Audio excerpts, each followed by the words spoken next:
తయారు చేసి ఆ ద్రవాన్ని అభిషేకం చేస్తే ఈ 9 ద్రవాలని తీసుకెళ్ళి దగ్గర కలిపితే బంగారం కింద మారుతుంది అని రససిద్ధులు అనేటటువంటి వాళ్ళు దీన్ని నవబ్రహ్మేశ్వర లింగాలుగా చెప్తూ ఉండేవాళ్ళు.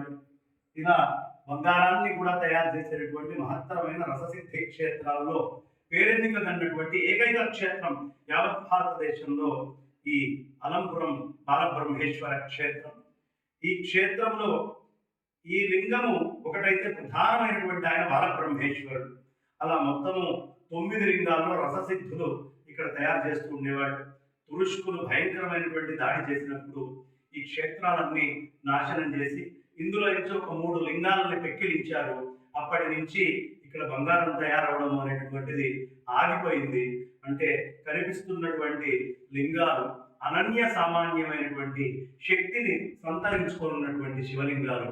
మళ్ళీ ఎంత ఆర్ఎండి చేస్తే ఆ రోజుల్లో ఈ లింగాలను తీసుకోవడం, దీనికి మంత్రశాస్త్ర ప్రయోగం చేయడం, ఏ ఏ పదార్థాలు దీనికి వాడాలి అనే విషయాన్ని తెలుసుకోవడం, ఇవన్నీ చేశారు.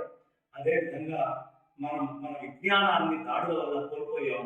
మళ్ళీ ఆ విజ్ఞానం మీద ప్రత్యేకంగా ఒక రీసెర్చ్ అండ్ డెవలప్మెంట్ వింగ్ని పెట్టుకొని ఏమి మన పూర్వీకులు సాధించింది మనం కోల్పోయింది అనే విషయాన్ని తెలుసుకోవాల్సినటువంటి అవసరం ఉంది.